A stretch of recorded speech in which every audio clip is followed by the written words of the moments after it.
alhamdulillah, rasa syukur dan bangga itu yang saya rasakan pada hari ini. Kenapa? Karena pada hari ini saya bisa berada di hadapan orang-orang yang terpilih. Saya bisa bertatap muka dengan orang-orang yang berjiwa muda. Dan tentunya saya bisa di tengah-tengah di depan orang-orang yang memiliki semangat yang sangat luar biasa. Bapak Ibu yang saya banggakan, alhamdulillah pada kesempatan ini saya bisa berada di sini di hadapan orang-orang yang terpilih, orang-orang yang berjiwa muda tentunya dan mempunyai semangat yang sangat luar biasa.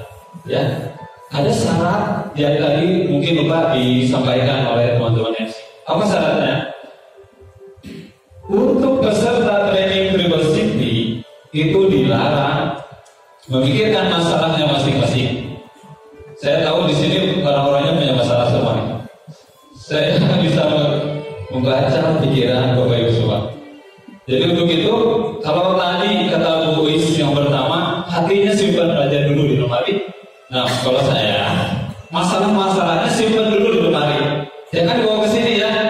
Masalah dengan keluarga, masalah dengan teman, masalah dengan rekan kerja, masalah dengan apa lagi? Dengan dompet, masalah dengan angsuran-angsuran, hutang-hutang, lupakan dulu. Ya, kita manfaatkan waktu itu. Jangan dulu pikirkan simpan aja di luar. Tapi dengan satu keyakinan. Keyakinannya apa? Bahwa la yukallifullahu nafsan illa wus'aha.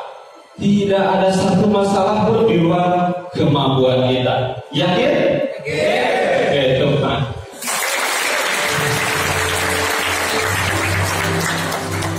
Dan saya juga yakin dengan keberkahan acara ini, masalah Bapak Ibu semua bisa teratasi.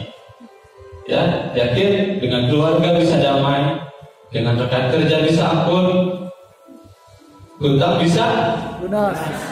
Amin ya, hutang bisa lunas, semua bisa terlunasi. Oke, untuk itu saya undang untuk bangkit berdiri. Bangkit berdiri, Bapak Ibu mau? Nah, siap? Oke, kita senam dulu. Ayo, lombakan.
Ini senam yang biasa dipakai di Mormit.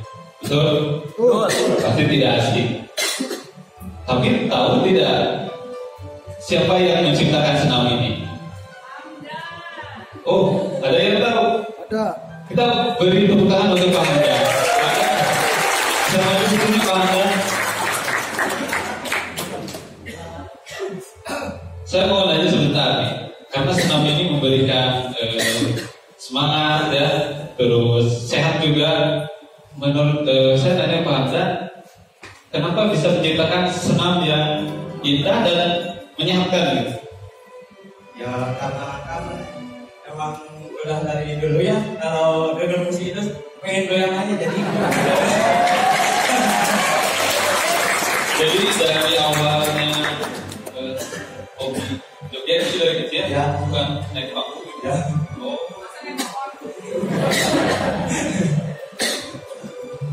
Beliau tidak hanya satu yang ciptakannya. Jadi beri tangan beliau ya. Terima kasih, semoga ada senam-senam baru yang dapat dipersembahkan untuk kita semua. Sukses selalu untuk Pak Hamdan. Terima kasih. Bapak Ibu, sebagai manusia ciptaan Tuhan yang paling sempurna. Jadi kita adalah makhluk yang paling sempurna yang Allah ciptakan dibandingkan dengan makhluk-makhluk yang lain. Makhluk Tuhan itu ada apa saja? Ada manusia juga itu. Ada hewan, ada tumbuhan, itu juga makhluk. Dan juga ada jin. Tapi gak kelihatan, cuma saya bisa.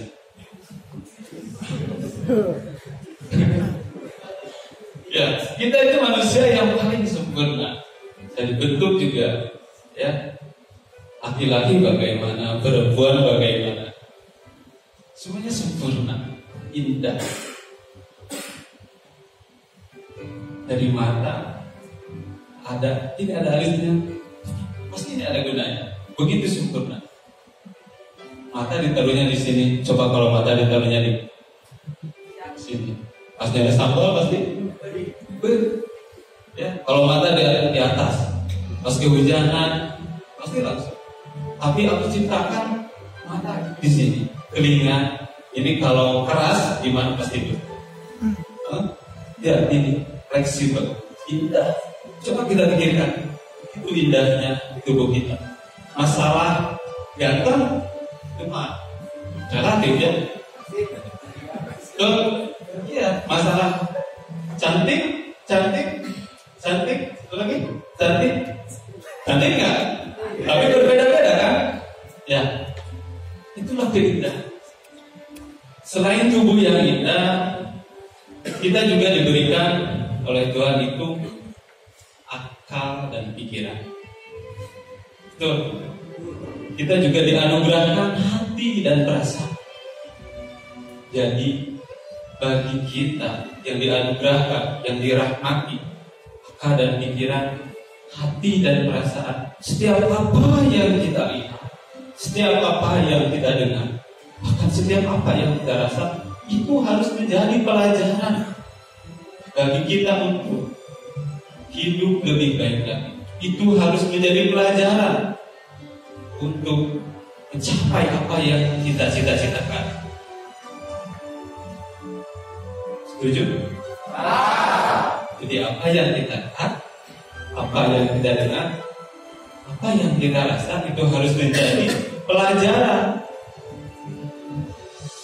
Pelajaran untuk hidup lebih baik lagi, bahkan untuk mencapai apa yang kita cita-citakan. Nah, kenapa tadi saya mulainya dengan senang? Tadi kan saya menjelaskan apa yang dilihat, apa yang didengar, itu harus menjadi pelajaran bagi kita. Nah, dengan senang tadi, apa manfaat yang dapat kita ambil? Ada yang tahu manfaat dari senang tadi? Ayo, harus berani. Kita agent of change. Yang asalnya tadi kan ada perkenalan ala OC kan? Yang asalnya pemalu jadi lebih berani. Coba sekarang tunjukkan. Ada? Oh. Bapak dengan orang siapa? Boleh kenalan dulu Pak? Saya Priyan. Saya Priyan Terhadi. Saya Nurdin Maulana Yusuf. Bapak Luar biasa. terima kasih. Boleh berdiri Pak? Saya mau tanya, Bapak. Boleh. Satu, tapi ada harganya. Oh, berapa? Harganya adalah semangat. Terima kasih. Semangat itu sudah sangat luar biasa.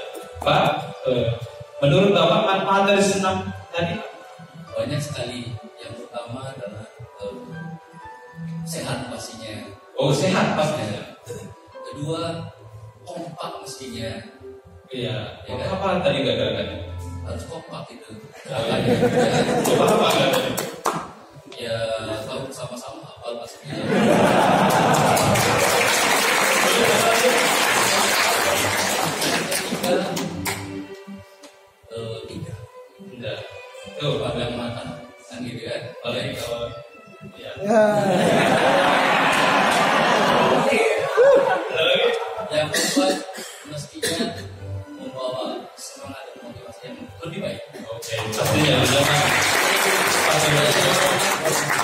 Terima kasih Bapak ya.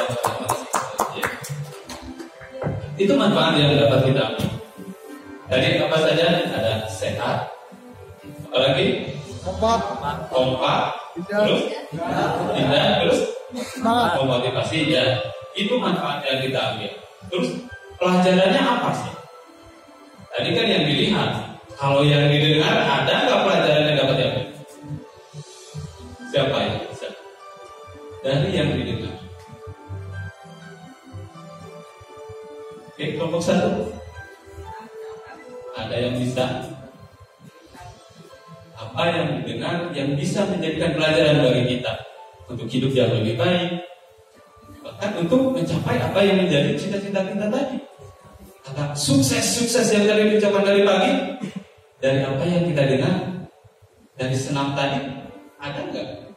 Coba kelompok 3 ini. Ayo yang ganteng, ini yang paling cantik.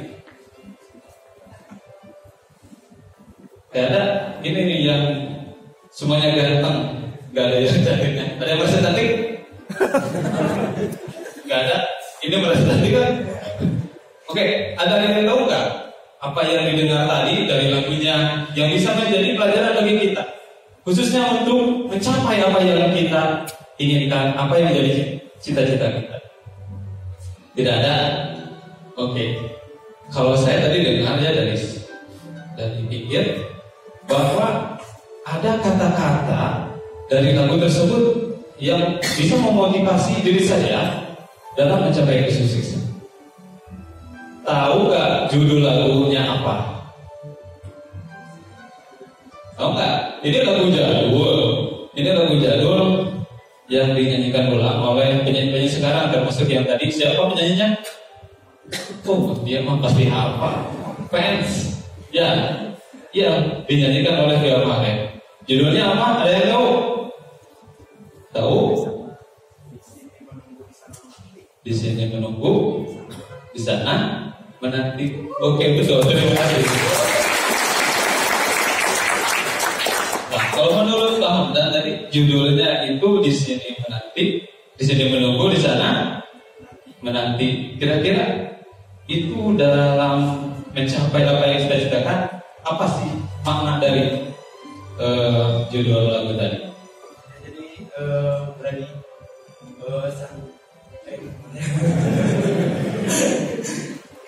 jadi sabar menunggu, karena menunggu itu pasti nanti banyak kan? Iya. Jadi menanti. Oke, terima kasih. Terima kasih Pak. Hakikatnya kesuksesan itu diciptakan untuk kita semua. Saya tadi baca, sukses ditawarkan kepada setiap orang. Sini ada tulisan-tulisan dan salah satunya itu saya menarik dengan bahwa Allah Tuhan menciptakan sukses itu untuk kita semua. Ditawarkan kepada kelompok A, ditawarkan kepada panitia, ditawarkan kepada kelompok 1, ditawarkan kepada saya juga. Sukses itu diciptakan di depan kita. Sukses itu diciptakan di masa depan kita. Sukses itu Tuhan simpan di sana menanti kita. Menanti di masa depan kita. Menanti di masa yang akan datang. Sukses itu menanti di sana. Sukses itu di sana menanti kita. Tapi jangan harap Bapak Ibu bisa merasakan sukses itu. Jangan harap Bapak Ibu bisa bertemu dengan sukses itu. Jangan harap Bapak Ibu bisa melihat sukses itu jika kita hanya menunggu di sini. Betul? Menunggu dan terus menunggu datang sukses itu jelas tidak akan pernah bisa. Karena sukses menanti kita di sana. Paham? Oke. Berikut saya akan putarkan satu buah video. Ya, jadi Bapak Ibu bisa lihat ke monitor. Bapak Ibu silakan menyaksikan. Beralih informasi lain, pemirsa, sekelompok pengendara ojek online terlibat aksi main hakim sendiri terhadap sekelompok pengendara ojek pangkalan di Stasiun Cawang, Jakarta Selatan. Pengeroyokan ini dipicu perselisihan antara pengemudi ojek online dengan ojek pangkalan saat mengantar penumpang.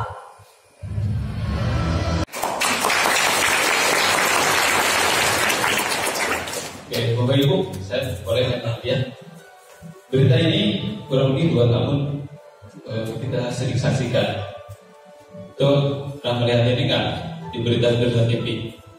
Pernah? Jawaban yang keras, pernah? Apa pernah mengalami? Ada yang menjadi ojek online di sini? Gak usah malu. Ada nggak? Atau ojek pangkalan? Kenapa bisa sampai terjadi seperti itu? Itu dampak dari apa sih? Nah, sekarang kita hidup di era apa? Globalisasi. Lebih tepatnya kita sekarang ada di era disrupsi. Ada yang tahu era disrupsi itu apa? Mungkin pernah baca-baca atau dengar-dengar dari rekan atau baca di koran, baca di media sosial, bahwa sekarang kita ada di era yang namanya era disrupsi. Ada yang tahu? Tidak ada? Tidak. Kalau tidak ada, saya akan coba sedikit jelaskan. Era disrupsi itu adalah hal yang tercabut dari akarnya. Boleh ditulis kalau ada. Ya, gak lupa. Tapi gak apa. Yang penting diingat. Jadi era disrupsi itu adalah hal yang tercabut dari akarnya, atau ditafsirkan sesuatu yang lepas dari fondasinya. Itu artinya apa? Jadi banyak hal-hal baru yang menggantikan hal-hal lama. Banyak sistem-sistem baru yang tergantikan oleh sistem-sistem lama. Jadi ada sistem baru yang menggantikan sistem lama, sehingga dampaknya bisa kita lihat di video tadi.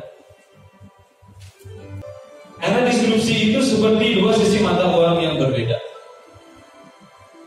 Bisa menguntungkan, bisa juga menjerumuskan.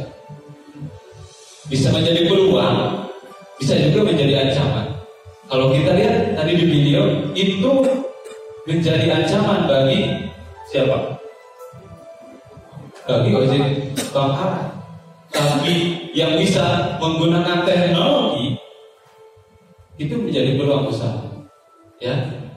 Jadi era disrupsi ini terjadi karena adanya revolusi teknologi yang berkembang sangat cepat, sangat luar biasa. Bapak Ibu juga pasti merasakan, pasti mengalami, tapi tidak tahu bahwa ini era disrupsi. Punya handphone semua? Ya, punya handphone. Jadi segala aktivitas masyarakat sekarang yang asalnya dilakukan di dunia nyata, sekarang beralih menjadi di dunia maya. Tuh, yang asalnya aktivitas itu serba fisik, sekarang sudah berubah menjadi serba teknologi, serba digital. Jadi banyak hal-hal baru yang menggantikan hal-hal yang lama. Contohnya ojek tadi. Kalau biasanya ojek pangkalan itu nunggu seharian, nunggu penumpang di di pangkalan. Tapi sekarang mah standby di rumah saja, mengaktifkan aplikasi itu, kita bisa dapat penumpang. Dan itu menjadi ancaman bagi ojek pangkalan. Tapi itu menjadi peluang bagi kita yang bisa menggunakan teknologi. Dapat dipahami? Itulah era disrupsi. Nah, jika era disrupsi itu terjadi di berbagai kalangan, jadi tidak hanya di masyarakat, bahkan era disrupsi itu mempengaruhi perusahaan-perusahaan besar. Saya ingat 2007 pas mulai bekerja, yang punya handphone itu mereknya semua Nokia. Ingat gak? Dulu ada namanya handphone merek Nokia. hampir semua yang punya handphone itu mereknya Nokia. Tapi Bapak Ibu yang di sini coba angkat tangan yang sekarang merek HP-nya Nokia. Ada tidak? Gak ada? Ada. Kalau punya handphone pasti punya semua ya. Tapi kurang lebih 14 tahun Nokia berjaya menguasai pasaran handphone atau telekomunikasi di dunia. Tapi sekarang sudah tidak ada lagi. Nokia, terus apa lagi? BlackBerry, sekarang sudah tidak ada. Itu dampak dari era sekarang. Jadi kalau diibaratkan era disrupsi ini seperti seekor katak. Tahu kalau bahasa Sundanya apa? Bangkong. Bacet itu anaknya, bapak saya belum tahu. Itu anak ya Pak. Jadi seperti seekor katak yang disimpan di tempat mendidihkan air. Kalau bahasanya air cair. Jadi ada panci, terus diisi air dingin, katak dimasukkan. Kalau langsung pakai air panas, si katak pasti langsung loncat ya. Tapi ini air dingin yang mulai dipanaskan, dari mulai dingin, si kataknya dimasukin ya. Si airnya mulai dipanaskan, mulai hangat, si katak kan itu berusaha bertahan, mengeluarkan tenaganya atau kemampuannya untuk bertahan di air hangat. Terus sampai mulai panas, terus bertahan si katak itu. Pas mendidih, si katak sudah tidak punya kekuatan lagi untuk meloncat. Nah, era disrupsi itu seperti itu. Jadi banyak hal-hal gaib. Ya, ojek online itu gaib, nggak terlihat. Terus kalau taksi online menyebutnya taksi yang biasa menyebut ada taksi gaib. Jadi seperti menggerogoti tanpa disadari. Nah, perusahaan-perusahaan besar yang bangun itu seperti itu. Kata si pemilik Nokia, kita tidak melakukan kesalahan, tapi kita punya satu kekurangan. Kita tidak belajar bagaimana si konsumen itu mengingat seperti apa. Nah, kalau yang lain sudah tahu bahwa si konsumen ini inginnya seperti ini, handphone yang seperti ini. Dan Nokia tidak. Sehingga dia 2015 bangkrut. Jadi seperti itulah era disrupsi. Nah, kalau perusahaan-perusahaan sudah melakukan inovasi untuk bisa terus berperan di era disrupsi ini, kita juga motivasi seperti ini saja tidak cukup. Tapi kita harus tahu sedang di mana kita berada dan kemana kita harus menentukan arah.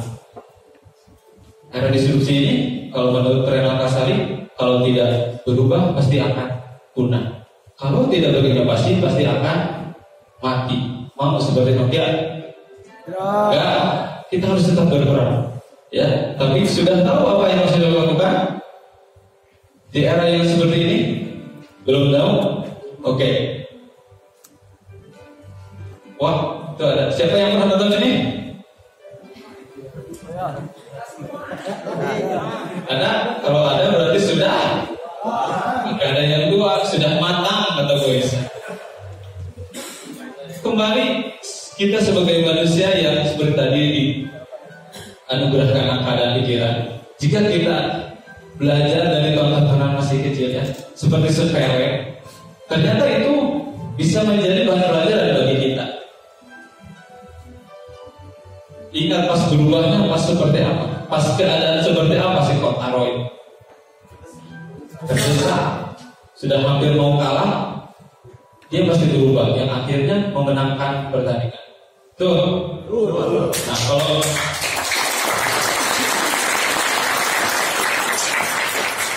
jika perusahaan-perusahaan sudah melakukan inovasi, perubahan-perubahan, saya masih ingat dulu Amidis itu serba manual. Tapi dari tahun ke tahun, sekarang Amidis bisa dengan canggihnya atau mendatangkan mesin-mesin canggih untuk mendatangkan atau untuk memenuhi pesanan-pesanan. Nah, kalau kita sebagai karyawannya akan melakukan apa? Apa yang harus dilakukan bagi kita di era disrupsi ini?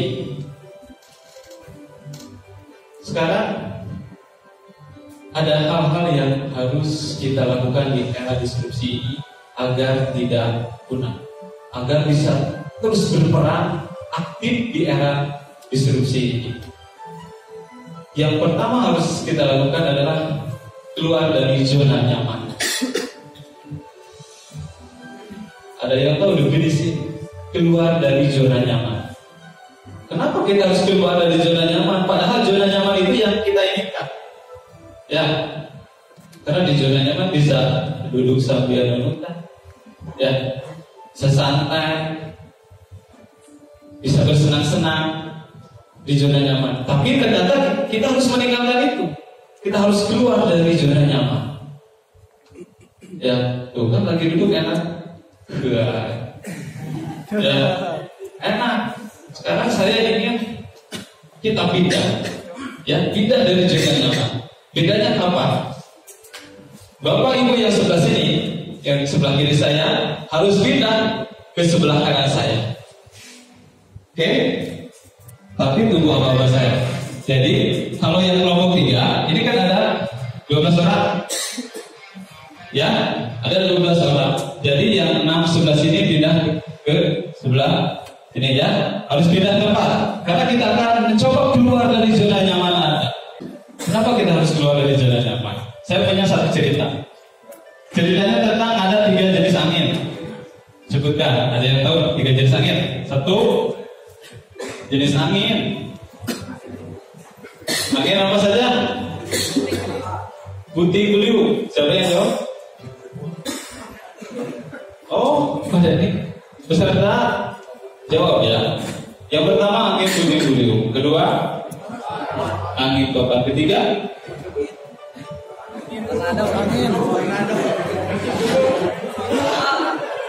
angin putih beliau. Angin topan. Satu lagi angin sepoi-sepoi. Nah, suatu hari ketika angin ini bercanda atau mengobrol lah kalau seperti manusia.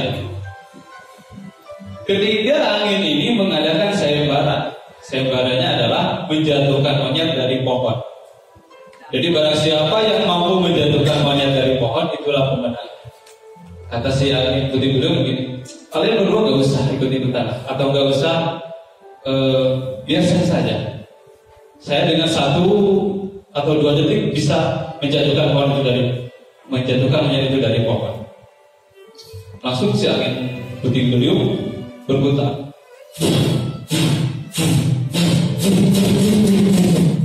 Menghampiri si monyet. Nah, si monyet tahu kan kalau angin putih beliau kelihatan ya, motor bentuk. Si monyet langsung berpegangan erat terhadap pohon. Bahwa, aduh, ada angin putih beliau menghampiri. Dia berpegangan erat.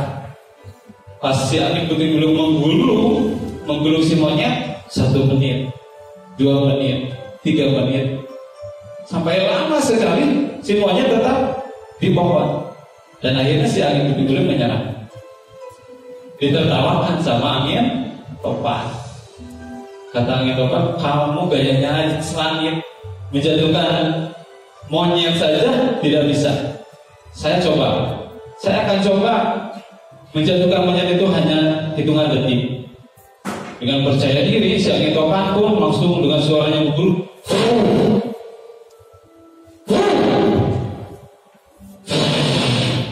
menghampiri monyet yang sedang di pohon. Si monyet juga dari jauh sudah tahu juga dengan gemuruhnya, ada angin topan nih. Saya harus lebih keras lagi berpegangannya. Si monyet langsung mengeratkan lagi pegangan tangannya dan kakinya. Pas si angin topan itu menerpa dengan keras, dengan kemampuan si angin topan, lama 1 menit, 2 menit, 3 menit, sampai berjam-jam si monyet tetap kokoh ada di pohon. Akhirnya menyerah juga sang keempat. Sekarang giliran angin sepoi-sepoi. Kata angin sepoi-sepoi, biar saya coba dengan rendah hati. Biar saya coba jatuhkan monyet itu. Si angin sepoi-sepoi mulai menghampiri monyet. Tahu kan monyet? Monyet yang sedang ada di pohon dihampiri oleh si angin sepoi-sepoi. Tidak terlihat. Karena angin sepoi-sepoi itu membawa kenyamanan, membawa kedamaian. Menghampiri, kata si monyet, kok enak ya, kok nyaman dulu. Sampai 1 menit, 2 menit, si monyet pun helai. Tadi siapa yang helai?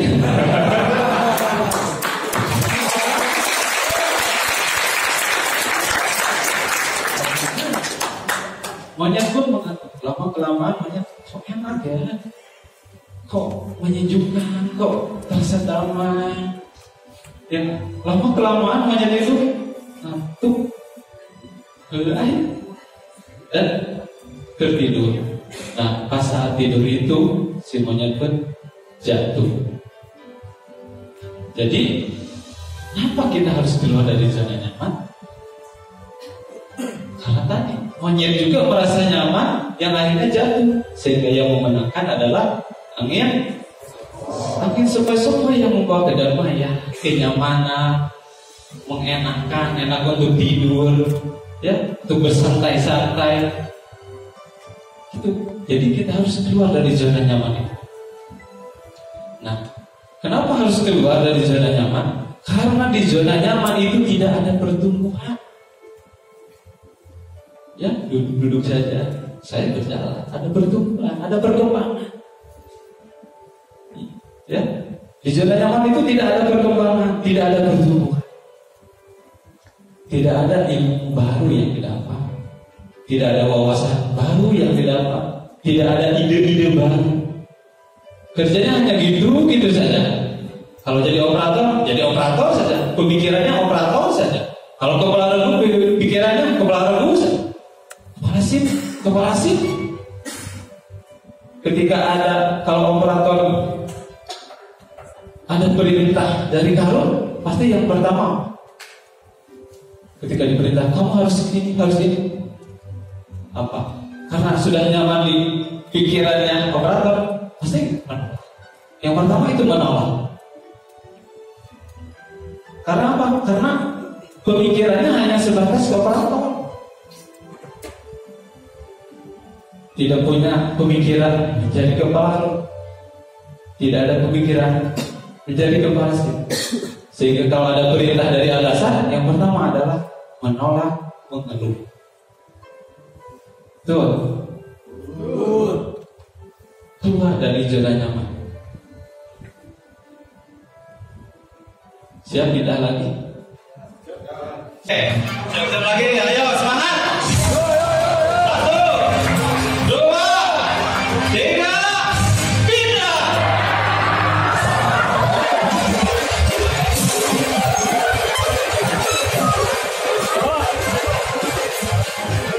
Bapak Ibu, tadi ada yang keluar jalan, ada yang di sini. Bapak kan ini jalurnya, ya. Bapak jangan menghindari rintangan-rintangan yang ada. Ini anggap saja jalur Anda ada rintangannya masing-masing, jangan di sini ya. Ya, karena Bapak ini tidak sesuai jalur, jadi harus pindah lagi. Ya. Harus keluar jalur. Kalau ada orang di hadap, jangan menghindar. Jangan menghindari rintangan-rintangan yang ada. Harus hadapi. Tubruk. Ya. Kalaupun kita terjatuh dengan terhormat. Karena kita menghadapi masalah. Oke, siap? Ya. 1, 2, 3, belum. 1, 2, 3, pindah.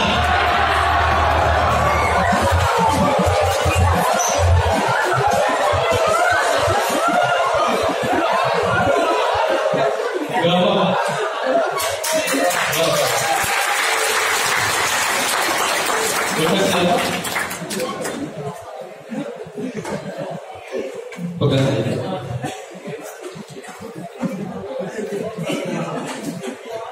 Ada banyak tragedi ya? Ada, pasti akan ada. Ketika kita keluar dari zona nyaman, zona yang membawa kedamaian, itu pasti akan ada namanya rintangan-rintangan, masalah-masalah. Karena manusia yang pikirannya tidak mau maju seperti itu. Anggap saja teman yang tadi bertabrakan atau jalannya yang licin itu sebagai rintangan ketika kita akan pindah dari zona nyaman ke zona yang baru. Ya, karena zona nyaman itu hakikatnya sementara, tidak abadi. Ya, contohnya apa? Mungkin 5 tahun yang lalu gaji 3 juta sebulan itu zona nyaman. Ya, ketika Anda hidup di 5 tahun yang lalu punya uang 3 juta itu gaji selama sebulan, mungkin itu zona nyaman Anda. Tapi untuk sekarang gaji 3 juta dalam sebulan itu mungkin sudah masuk ke zona panik Anda. Tuh, untuk hutang, untuk makan, untuk kosan tidak cukup. Ya, jadi zona nyaman kenapa harus kita tinggalkan? Selain tidak ada pertumbuhan di zona nyaman itu, juga karena tidak selamanya. Kenyamanan yang Bapak Ibu rasakan tidak selamanya. Tidak ada pertumbuhan di zona nyaman. Karena kita pasti akan terlena, akan duduk-duduk santai, tidak mau lagi mencari ilmu, mencari pengalaman. Akhirnya duduk aja, uang banyak, ya duduk uang banyak, uangnya habis, tidak ada yang bisa dilakukan. Ya,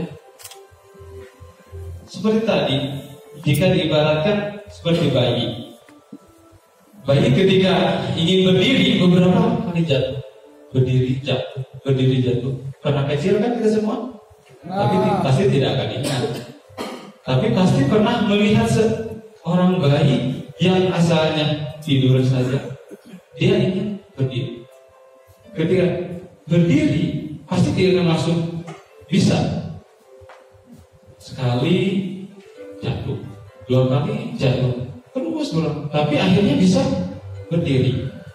Sudah berdiri, sudah nyaman bisa berdiri, ada keinginan lagi untuk bisa berjalan.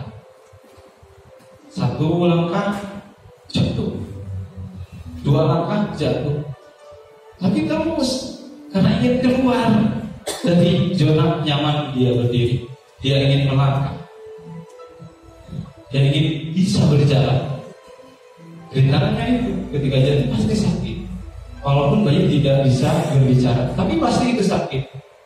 Tapi bayi itu tetap ketika sudah mulai berjalan, dia ingin berlari.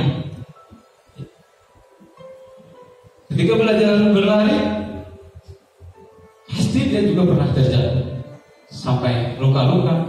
Pasti. Saya punya anak seperti itu, pernah hidupnya jatuh karena ingin belajar berlari. Tapi ketika bayi itu bisa atau anak itu bisa melewati semua, anak itu mendapatkan satu yang namanya kemudahan.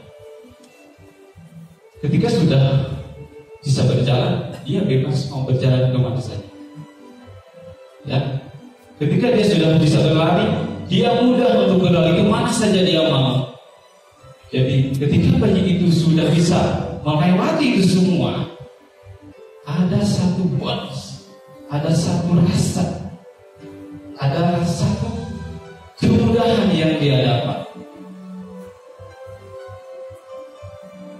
Jadi kita juga seperti itu. Ketika kita nyaman di zonanya masing-masing, tapi kita ingin keluar dari zona nyaman itu, pasti akan ada yang namanya rintangan-rintangan, ya, bertabrakan, berbeda pendapat, bertemu dengan orang egois lah, ya. harus mengeluarkan dana untuk mencari ilmu, harus mengorbankan waktu, mengorbankan apalagi pikiran.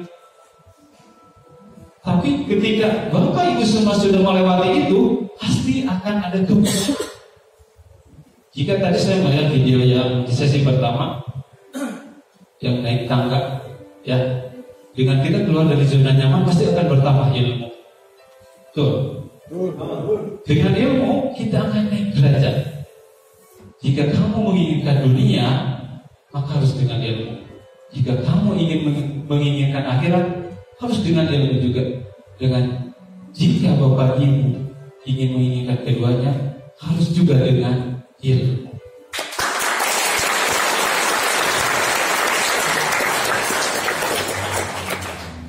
Oke? Jadi hal yang harus dilakukan di era disrupsi ini, yang pertama, keluar dari zona nyaman. Oke, selanjutnya saya punya satu buah video. Silakan Bapak Ibu menyaksikan dengan seksama.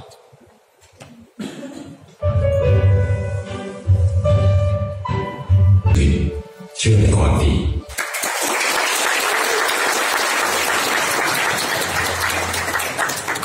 Sempurna. Ya. Banyak pelajaran yang diambil dari video tadi. Ya, bahwa sebenarnya sukses menurut Bapak Ibu itu besar. Mau sukses dalam kekayaan, menurut Bapak Ibu sukses itu jabatan yang tinggi, menurut Bapak Ibu sukses itu diukur dari jabatan. Tapi sukses yang sebenarnya adalah ketika khairun asanfa'um linnas. Sukses yang sebenarnya adalah ketika kita bermanfaat bagi orang lain. Bahkan bukan itu saja, kita harus menjadi orang yang rahmatan lil alamin, menjadi rahmat bagi alam ini. Tidak hanya sesama manusia saja, tapi dengan alam ini. Kita lihat video tadi bahwa untuk menjadi orang yang baik, orang yang bernilai, tidak harus menunggu terkenal dulu, tidak harus menunggu punya jabatan dulu. Menjadi orang baik tidak harus menunggu punya kedudukan dulu, tidak menunggu banyak harta dulu. Dengan badan ini, dengan segala rahmat anugerah yang Tuhan berikan kepada badan ini, kita harus menjadikan hidup kita yang terbaik. Sepakat ya? Kita jadi orang sukses, tapi menjadi orang yang baik. Ya, jadi sukses kita adalah membimbing diri kita sendiri, mengantarkan diri kita sendiri ke dalam kesucian, karena kita terlahir suci dari alam yang suci. Sepakat? Oke. Bapak Ibu yang saya hormati, itu saja yang dapat saya sampaikan pada kesempatan hari